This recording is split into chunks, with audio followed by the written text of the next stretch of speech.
Kamu pikir bisa nabung itu tanda kamu udah bener ngatur uang? Salah besar. Gue dulu juga mikir gitu. Yang penting setiap bulan masih ada yang bisa ditabung. Berarti aman. Tapi lucunya tabungan gue tetap aja bocor.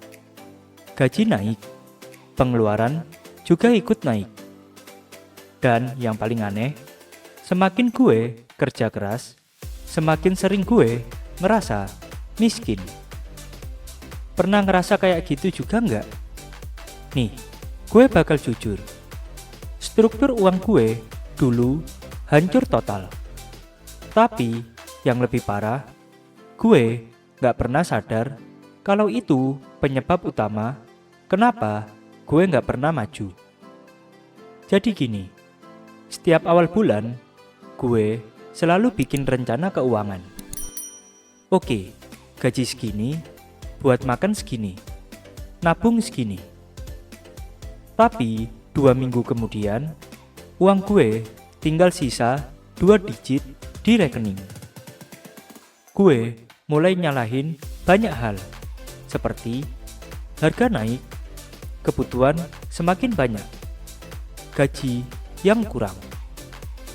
Tapi suatu malam, gue sadar, bukan gajinya yang salah, tapi struktur keuangan gue berantakan. Bayangin, lo bangun rumah, tapi fondasinya bolong. Mau bahan sebagus apapun, tetap aja roboh. Nah, uang gue itu kayak rumah tanpa fondasi. Kelihatan bagus di luar, tapi rapuh banget di dalamnya. Nih, gue yakin lo juga pernah ngalamin hal yang sama. Seperti gajian baru masuk, langsung check out barang yang udah nganggur di keranjang. Nongkrong setiap weekend karena kapan lagi, kan baru gajian. Transfer ke temen karena nanti juga dibalikin. Dan pas sadar saldo udah tipis, lo baru mulai hemat. Tapi disitulah salahnya. Kita selalu mulai dari akhir, bukan dari awal. Lo sadar nggak? Sebagian besar orang ngatur uang dari sisa, bukan dari rencana. Kita nabung kalau ada sisa, bukan nyisihin dulu di awal. Kita investasi kalau lagi mood, bukan karena sistem. Dan yang lebih fatal, kita nggak punya struktur. Bukan cuma soal Excel atau budgeting apps, tapi mindsetnya. Tapi tunggu dulu, kalau semua orang tahu harus nabung dan hemat, kenapa masih banyak orang yang bangkrut setiap bulan? Gue mulai sadar satu hal penting, yaitu uang itu kayak air. Kalau nggak lo arahin, dia bakal ngalir ke tempat yang bocor. Dan selama ini, hidup gue penuh kebocoran kecil. Seperti langganan streaming yang nggak pernah gue tonton. Kopi harian yang katanya nggak seberapa. Sampai beli barang murah, tapi nggak pernah dipakai. Gue dulu berpikir, ngatur uang itu soal ngirit. Tapi ternyata, ngatur uang itu soal ngasih arahan. Gue mulai bikin struktur sederhana. 50% buat kebutuhan hidup. 30% buat masa depan. Seperti tabungan dan investasi. Dan 20%-nya lagi buat gaya hidup dan senang-senang. Kedengarannya klise, tapi disitulah hidup gue mulai berubah. Karena ketika lo punya arah, uang lo berhenti jadi bos, dan lo mulai jadi tuannya. Tapi struktur doang gak akan cukup, karena ada satu hal yang bikin semuanya bisa hancur lagi. Gue punya teman, namanya Dika.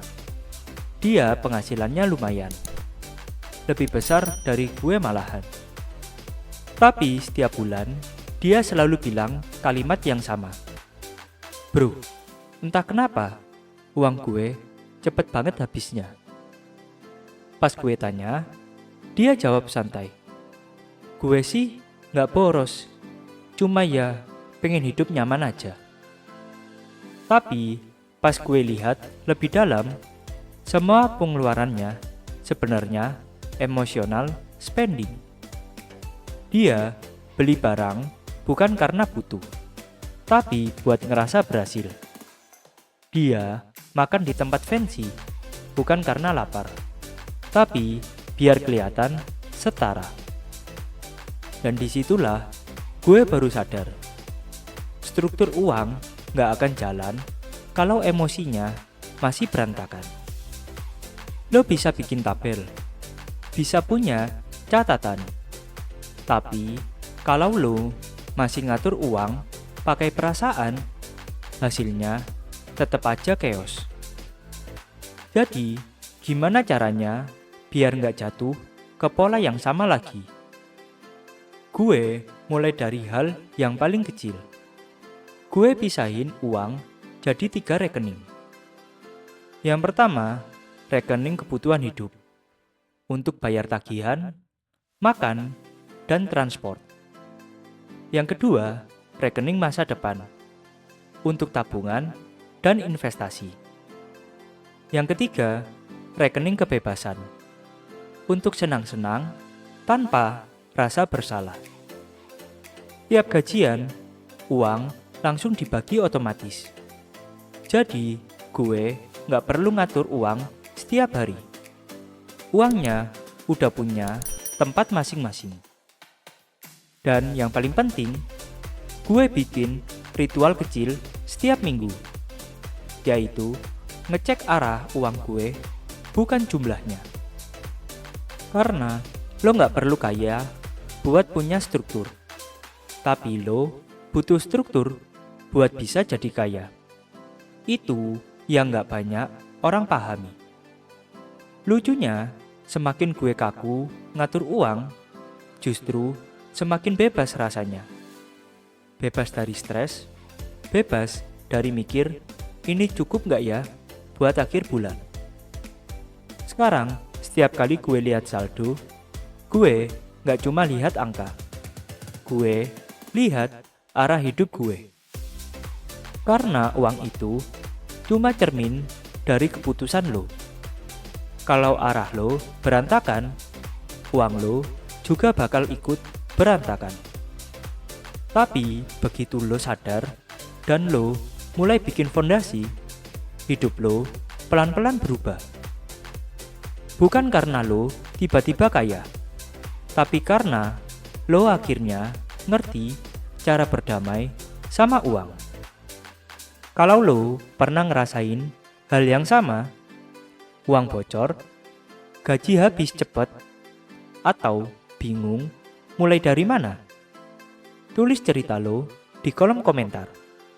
Gue pengen baca dan mungkin kita bisa belajar bareng. Karena kadang kemiskinan bukan karena uangnya hilang, tapi karena kita nggak pernah sadar kemana uang itu pergi.